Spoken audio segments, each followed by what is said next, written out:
सरकारी योजनाओं और कार्यक्रम का लेंगे फीडबैक। बिहार के सारण में 14 लोगों की संदिग्ध मौत, एडीजी ने कुछ की जहरीली शराब की पुष्टि, प्रेस वार्ता कर दी जानकारी। पिछले 24 घंटों में कोरोना से 3,37,704 लोगों हुए संक्रमित, 488 मरीजों की गई जान। दिल्ली, यूपी समेत उत्तर प्रदेश में शीतलहर का कहर, कई राज्यों में होगी बारिश का आसार।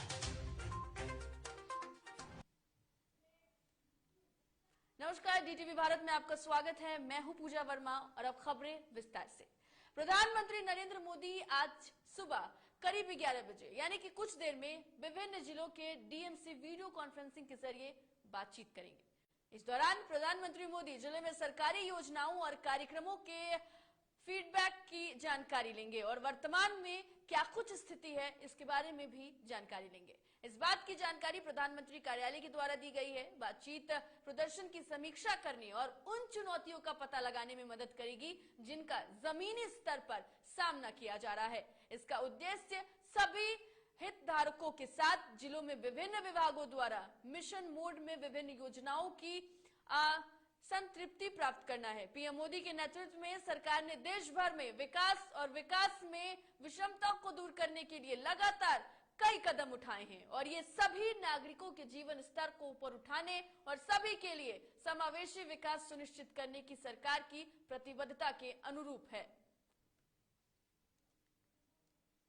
तो आज प्रधानमंत्री नरेंद्र मोदी कई जिलों के डीएम से बातचीत करने वाले हैं। दरअसल सरकार के द्वारा कई सारी योजनाएं हैं, उन्हें चलाया जा रहा है। ऐसे में उनसे फीडबैक लिया जाएगा कि जमीनी स्तर पर कार्य ठीक से हो रहे हैं या नहीं। साथ ही साथ बता दें आपको कि कार्य को किस तरीके से किया जा रहा है और वो कार्य कहां तक पहुंचा है। इन तमाम बातों की जानकारी खुद प्रधानमंत्री नरेंद्र मोदी अलग अलग जिलों के डीएम से लेने वाले हैं।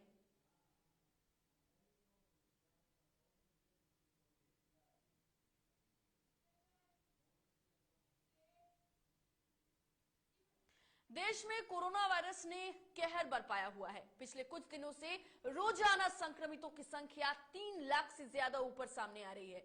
इस बीच शनिवार को देश में कोरोना वायरस के 3,37,704 नए मामले सामने आए हैं और 488 मरीजों की मौत हो गई है। ये जानकारी केंद्रीय स्वास्थ्य मंत्रालय की ओर से दी गई है। देश में कोविड-19 के उपचाराधीन मरीजों की संख्या बढ़कर अब 21,13,365 हो गई है, जो कि कुल मामलों का 5.43% है। वहीं अगर रिकवरी रेट की बात करें तो ये 93.31% है। स्वास्थ्य मंत्रालय के आंकड़ों के अनुसार पिछले 24 घंटों में कोरोना से 2,42,676 मरीज ठीक हुए हैं, जिसके बाद अब तक कोविड के 3,63,000 से ज्यादा मरीज जो हैं वो अभी ठीक हैं। वहीं ओमिक्रॉन की अगर बात करें तो मामले 10,000 से पार हो चुके हैं, जिनमें बीते दिनों 3.69% की बढ़ोतरी हुई है। इस समय दैनिक सकारात्मक दर की अगर हम बात करें यानी कि पॉजिटिविटी रेट की तो 17.22% है और वीकली पॉजिटिविटी रेट जो है वो 16.65% है। तो देश में लगातार कोरोना की स्थिति भयावह होती जा रही है और हर दिन अगर हम बात करें तो 3 लाख से ज्यादा मामले सामने आ रहे हैं। ऐसे में तमाम गाइडलाइंस का पालन करना जरूरी है जो सरकार ने लोगों के लिए निर्धारित किए हैं। साथ ही साथ डीटीवी भारत भी अपने तमाम दर्शकों से यह अपील करता है कि आप भी अपने और अपने परिवार की सुरक्षा के लिए, अपने लोगों की सुरक्षा के लिए सरकार के द्वारा जारी गाइडलाइंस का पालन करें, मास्क लगाएं, सैनिटाइजर का इस्तेमाल करें और जरूरी होने पर ही भीड़ भाड़ वाले इलाकों में जाएं। राजधानी दिल्ली सहित उत्तर भारत के कई राज्यों में कड़ाके की ठंड खत्म होने का नाम ही नहीं ले रही है। इस बीच अगर शुक्रवार की बात करें तो मौसम विभाग ने कहा है कि उत्तर भारत के कई राज्यों में मौसम में बदलाव देखने को मिल सकता है, लेकिन मौसम विभाग ने यह भी कहा है कि आज यानी कि 22 जनवरी से पंजाब, हरियाणा, चंडीगढ़, दिल्ली, उत्तर प्रदेश, बिहार और राजस्थान में बारिश और ओले के साथ साथ भयंकर ठंड पड़ने जा रही है। ठंड का आलम यह है कि पिछले एक हफ्ते से दिल्ली वाले लगातार ठिठुर रही हैं। वहीं यूपी में भी ठंड और कोहरे ने कोहराम मचा रखा है। तो बिहार की बात करें तो यहाँ शीतलहर से लोग कांप रहे हैं। राजस्थान में भी ठंड भयंकर पड़ रही है।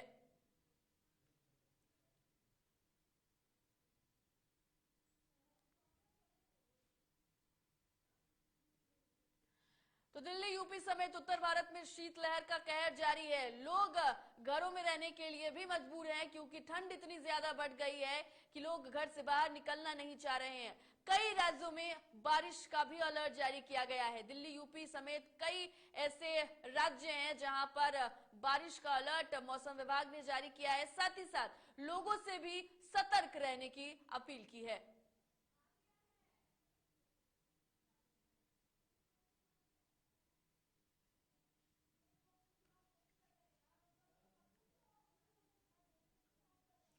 तो बता दें आपको कि कई राज्यों में ठंड की वजह से कोहरा छाया हुआ है, लोग परेशान हैं। ऐसे में मौसम विभाग ने अलर्ट जारी कर बताया है कि दिल्ली, यूपी समेत उत्तर भारत के कई जो राज्य हैं वहां पर बारिश होने वाले हैं और ठंड की वजह से लोगों को कुछ दिन और परेशानी झेलनी होगी। चलिए अब बिहार का रुख कर लेते हैं। नालंदा और सारण जिले में जहरीली शराब से हुई मौत पर विपरी बीजेपी ने एक बार फिर बिहार में शराबबंदी कानून की समीक्षा का राग अलापा है। पार्टी के प्रदेश प्रवक्ता डॉक्टर राम सागर सिंह ने जहरीली शराब से लगातार हो रही मौत पर गंभीर चिंता जताते हुए तमाम राजनीतिक दलों, सामाजिक संगठनों के साथ बातचीत कर सरकार से नए सिरे से जागरूकता अभियान चलाने की बात कही।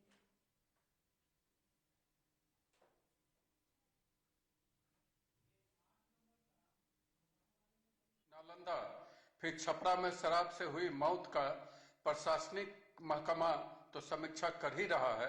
अब जरूरत है कि सरकार को सभी राजनीतिक दलों और सामाजिक संगठनों के साथ बैठकर समीक्षा करने का, और उस समीक्षा में ये बात सामने आनी चाहिए कि शराब के खिलाफ कैसे जागरूकता अभियान चलाया जाए।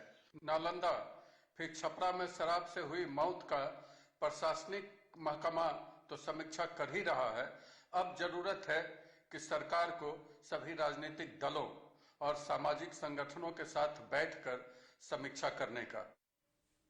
इन दिनों प्रदेश में विधान परिषद चुनाव को लेकर सरगर्मी तेज हो गई है, जिसको लेकर प्रत्याशी और उनके समर्थक लगातार मतदाताओं को रिझाने में जुटे हुए हैं। हालांकि विधान परिषद चुनाव को लेकर अभी अधिसूचना जारी नहीं हुई है। बावजूद इसके चुनावी समर में नेताओं ने अपनी पूरी ताकत झोंक दी है।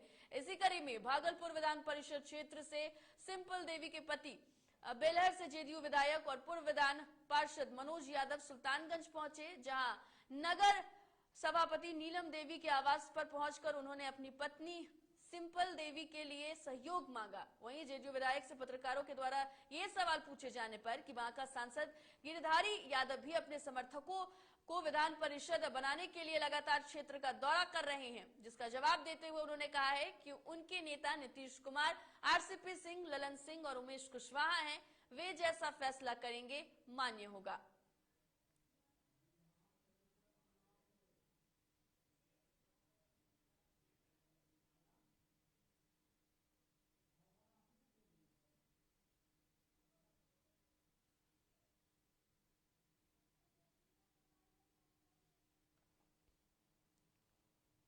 तो विधान परिषद चुनाव को लेकर सरगर्मी तेज हो गई है। ऐसे में जो भी तमाम प्रतिनिधि हैं वो लोगों के बीच जा रहे हैं, उनसे समर्थन मांग रहे हैं। ऐसे में देखिए एक ही जगह पर जेडीयू के दो जो लोग हैं वो समर्थन मांग रहे हैं, जहां पर साफ तौर पर ये बातें अब सामने आ रही है कि जो भी नीतीश कुमार का फैसला होगा वही मान्य होगा। अपनी सिंपल देवी को इस बार चुनाव लड़ाना चाह रहे हैं भागलपुर निकाय चुनाव में। तो उसी दरमियान हम लोग सबसे मिलने जुलने आए हैं, चूंकि नगर के सभापति हैं, हमारे वार्ड पार्षद हैं, मुखिया जी लोग हैं, वार्ड सदस्य हैं, सबसे मिलने के लिए अपना समर्थन मांगने के लिए हम आए हैं। और चूंकि अभी अधिसूचना जारी नहीं हुआ है चुनाव का, जब अधिसूचना जारी हुई विधिवत फिर हम लोग मीटिंग करके सबका समर्थन। भागलपुर के बबरगंज थाना क्षेत्र में पुलिस ने गुप्त सूचना के आधार पर भारी मात्रा में देशी शराब के साथ तस्कर को गिरफ्तार किया। इस दौरान पुलिस ने देसी शराब बनाने के कई उपकरण भी बरामद किए हैं। ये बताया जा रहा है कि लंबे समय से आरोपी रामविलास शर्मा देशी शराब का कारोबार करता था, जिसके बाद स्थानीय लोगों ने इसकी सूचना पुलिस और मद्य निषेध विभाग को दी। इधर पुलिस गिरफ्तार रामविलास से पूछताछ कर आगे की कार्रवाई में जुट गई है।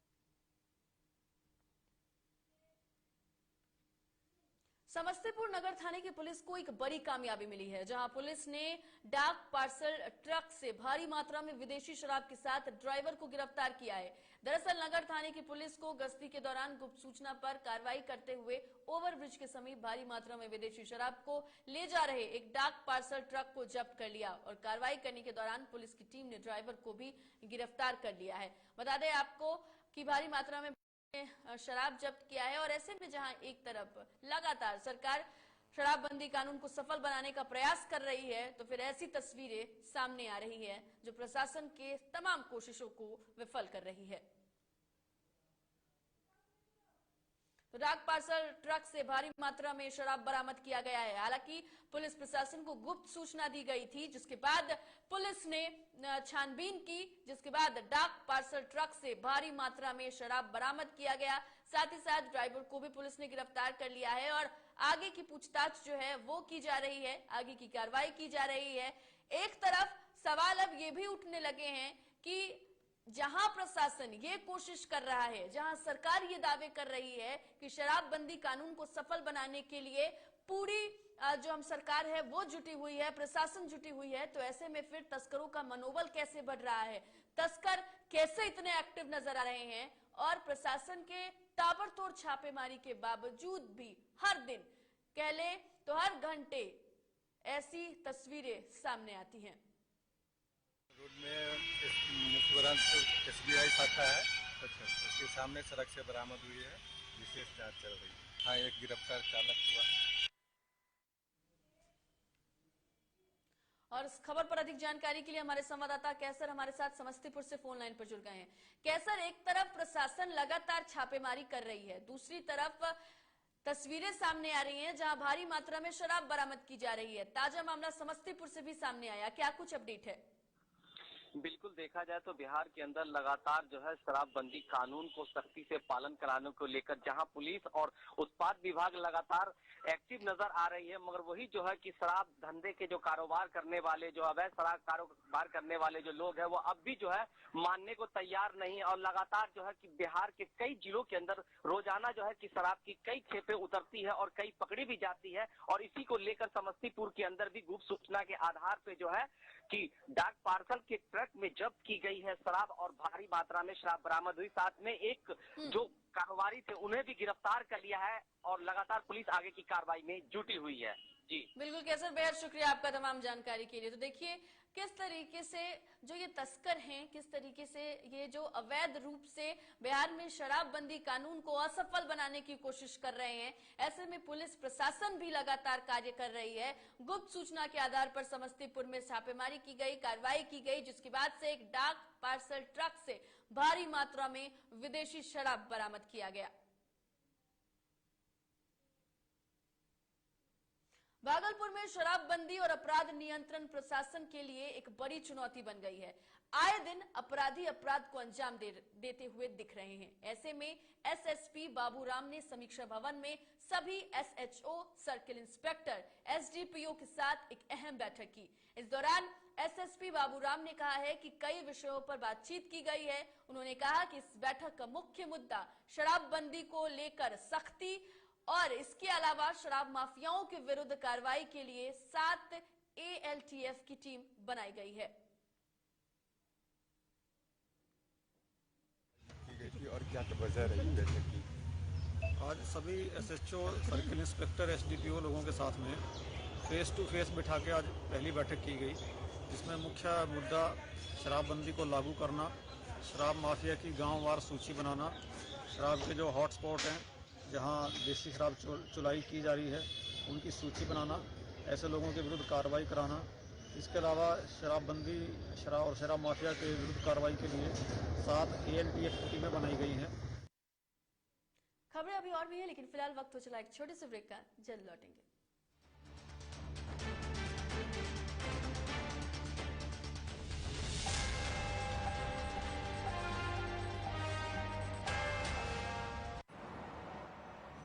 सर छुट्टी चाहिए थी। क्यों? गांव के सारे घर कच्चे थे, बाढ़ में ढह गए। मेरा भी। Good morning sir. देखिए, बुनियाद भी पक्की, आपका नया घर भी पक्का, सालों साल चलेगा सर। ठीक है, ले लो छुट्टी।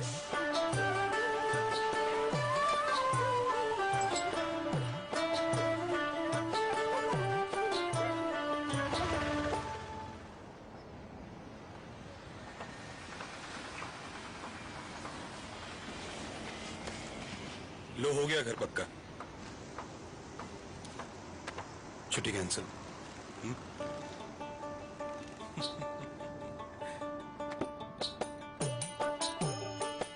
सच्ची खुशी वही होती है जिसकी बुनियाद दूसरों की खुशी में हो। कोणार्क, खुशियों की बुनियाद। अबे गुड्डू, ठीक से लगाओ बे। रिश्तेदार आएंगे तो उनको लगना चाहिए ना कि इस घर में हमारे चंदा का कितना मान सम्मान है, और आज हम और हमारा परिवार कितना खुश है। हाँ।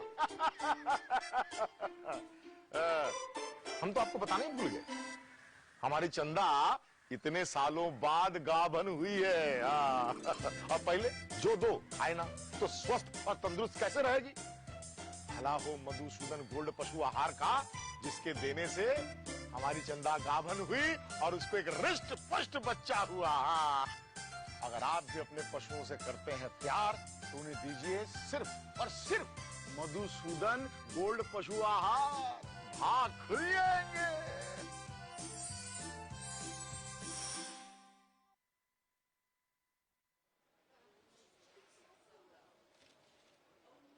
और ये रहा आपका बर्थडे गिफ्ट। पापा,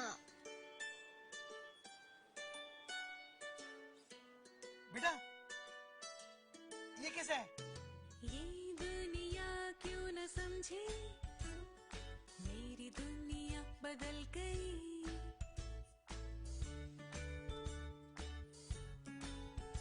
और ये देखो प्यू,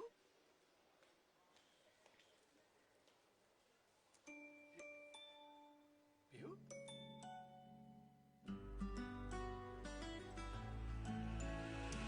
गुड़ियों से खेलने वाली तेरी गुड़िया बड़ी हुई। बच्चे कब बड़े हो जाते हैं पता ही नहीं चलता। थोड़ा बड़प्पन दिखाइए। रहो सेफ सैनिटरी पैड से खुद को स्वस्थ और सुरक्षित रखने में इनका साथ निभाइए। दादी, इतने सारे पापड़ बन गए, क्या करे? कच्चा पापड़, पक्का पापड़, एक्स्ट्रा पापड़, इंस्टा पापड़, कक्कर दादी के छत का पापड़ विद ऑनलाइन प्रेजेंस बन गया धाकड़। फोन पे करके ऑर्डर ही ऑर्डर, सब वाह हो गए इसको खाकर। कच्चा पापड़, पक्का पापड़, चंडीगढ़ टू चेन्नई बढ़िया सापड़। कच्चा पापड़, पक्का पापड़, एक्स्ट्रा पापड़, इंस्टा पापड़। बिजनेस बढ़ाओ इंडिया के फास्टेस्ट 4G के साथ। स्पीड से बढ़ो विद वी गिगानेट।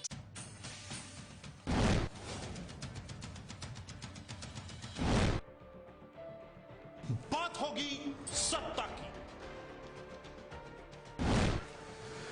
बात करेंगे व्यवस्था की। वादे नारे कहां गुम हो गए जनाब? किसान, मजदूर, नौजवान सब हैं परेशान। बेरोजगारी, पलायन आज भी है बरकरार। कहां तो तय था सड़क से लेकर संसद तक उठाएंगे आवाज, लेकिन अब ना हो परेशान, क्योंकि डीजीपी उठाएगा आपकी आवाज।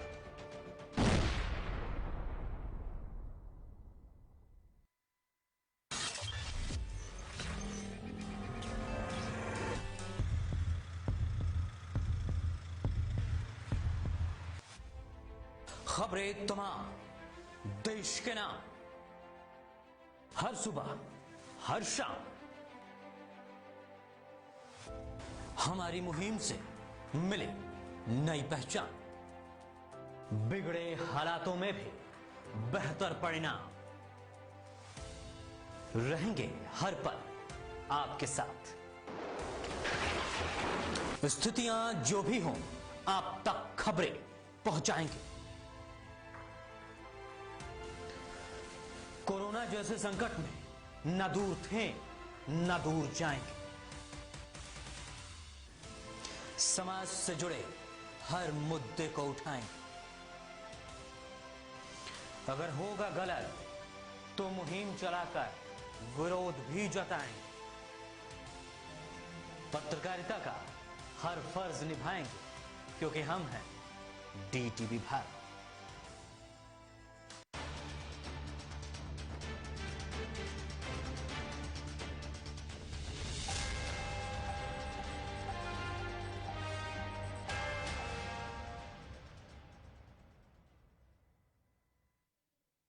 ब्रेक के बाद स्वागत है। बढ़ते हैं खबरों की ओर। समस्तीपुर पुलिस अधीक्षक हृदयकांत ने शहर के विभिन्न जगहों पैदल मार्च कर विशेष अभियान चलाया। तेजी से बढ़ रहे कोरोना संक्रमण और ओमिक्रॉन को लेकर शहर के दुकानदार को मास्क पहनने की नसीहत दी। शहर में बढ़ रहे ओमिक्रॉन पर भी अतिक्रमणकारियों को जमकर फटकार लगाई। शहर में एसपी द्वारा चलाए गए अभियान का जायजा डीटीवी भारत संवाददाता कैसर खान ने लिया। ओमिक्रॉन जो कोविड का थर्ड वेव है वो उसका अभी चल रहा है पूरे राज्य भर में, तो उसी के आलोक में आज मार्केट का सर्वे किया गया ताकि ये देखा जा सके कि जो दुकानदार लोग हैं और जो ग्राहक लोग हैं वो हमारे दिए गए गाइडलाइन का अनुपालन कर रहे हैं कि नहीं कर रहे हैं। तो काफ़ी खुशी की बात थी, लगभग 100% लोग मास्क लगाए हुए थे और सभी दुकानदार जो गाइडलाइन है उसका अनुपालन कर रहे हैं। भागलपुर के सुल्तानगंज थाना क्षेत्र में अवैध खनन के मामले में विभाग के अधिकारियों ने 3 ट्रैक्टर को जब्त किया है। माइनिंग इंस्पेक्टर मुनि महेश सिंह के नेतृत्व में ये की गई कार्रवाई में ग्रामीणों में हड़कंप मच गया। इस दौरान माइनिंग अधिकारी ने बताया है कि गंगा नदी से बालू और मिट्टी का कटाव करते 3 ट्रैक्टर को जब्त किया गया है। वहीं इस मामले में जमीन मालिक ने बताया है कि अपने जमीन से मिट्टी काटकर भवन निर्माण कर रहे थे, लेकिन विभाग के अधिकारियों ने उनके 3 ट्रैक्टर को जब्त कर लिया। फिलहाल माइनिंग विभाग के द्वारा कार्रवाई की जा रही है, जिसको लेकर ग्रामीणों में आक्रोश भी देखा जा रहा है। राम राम कटवा रहे अपने खेत में, दूसरे का खेत में है जो हम दूसरे का काट रहे हैं, वो भी बात नहीं है। बिहार सरकार के बिहार राज्य भवन निर्माण निगम लिमिटेड के द्वारा भागलपुर में मुख्यमंत्री जो हैं वो जहां पर बाल विकास योजना के तहत 200 आवास क्षमता वाले बृहद आश्रम गृह के निर्माण कार्य का जायजा लेने जिलाधिकारी सुब्रत कुमार सेन अधिकारियों के साथ पहुंचे। वहीं इस दौरान जिलाधिकारी ने संवेदक निरंजन राय और काम करा रहे इंजीनियर को कई दिशा निर्देश भी दिए। वहीं जिलाधिकारी ने कहा है कि इस भवन में कुल 200 बेड का भवन जल्द भागलपुर और भागलपुर के आसपास के क्षेत्रों के बच्चों के लिए बनकर तैयार हो जाएगा। क्योंकि जो एजेंसी या जो व्यक्ति जिसने किराए पे दिया होता है तो कई बार जो है उसमें समस्या आती है, और जो अपेक्षित सुविधाएं उपलब्ध कराई जानी है, जो भी बच्चे या लड़कियां जो भी रह रहे हैं उसमें हम लोग देखते हैं कि समस्या आती है।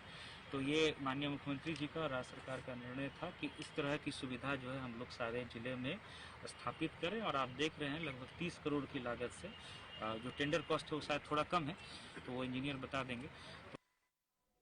सुपौल के छातापुर प्रखंड के रामपुर पंचायत में मनरेगा योजना से कई कायदे किए जा रहे हैं, जिसका निरीक्षण करने डीपीओ, मनरेगा पीओ और कौशल राय पीटीए उमेश कुमार पहुंचे। निरीक्षण के दौरान मजदूरों द्वारा हो रहे काम की काफी प्रशंसा की और कार्यस्थल पर मौजूद मुखिया पति मोहम्मद हासिम को सुपौल डीपीओ ने बधाई देते हुए कहा है कि निरीक्षण के दौरान अत्यधिक संख्या में मजदूरों के द्वारा काम कराया जा रहा है, जो कि काफी अच्छी बात है।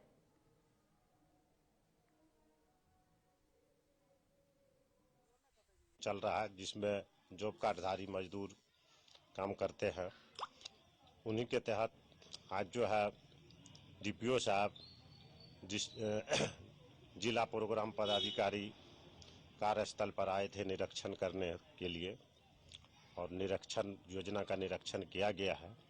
पदाधिकारी के द्वारा कराए जा रहे काम से संतुष्ट हो गए होकर जो निरीक्षण किया तो उसमें संतोषजनक काम कार्य करते हुए पाए गए हैं, जो मजदूरों के द्वारा किया जा रहा है।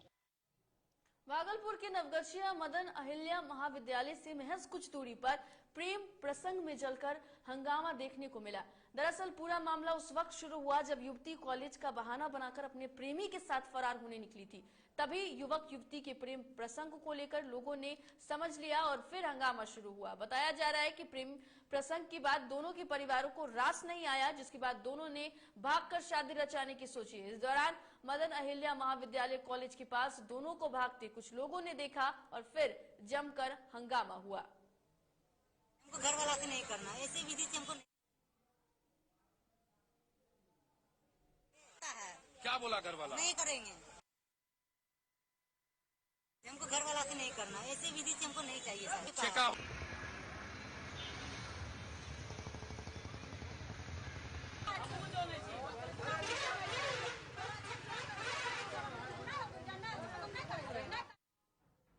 खगड़िया जिले के मुफस्सिल थाना क्षेत्र के कुम्हर चक्की गांव में गोली लगने से 2 सगे भाई घायल हो गए, जिसमें एक का इलाज सदर अस्पताल में किया जा रहा है। वहीं परिजनों ने गोली मारने का आरोप उसी गांव के बीसो यादव के बेटे राजेश यादव के भाई अरविंद यादव पर लगाया है। दरअसल 4 महीने पहले राजेश यादव की पत्नी अपने शराबी पति से तंग आकर अपने मायके चली गई थी, जिसको लेकर महिला का अपने पड़ोसी के बाद से विवाद हुआ। और जिसके बाद आपको बता दें कि गांव वालों की माने तो इस मामले में कई बार गांव में पंचायत भी बैठी है और इसके बावजूद यह घटना घटी है।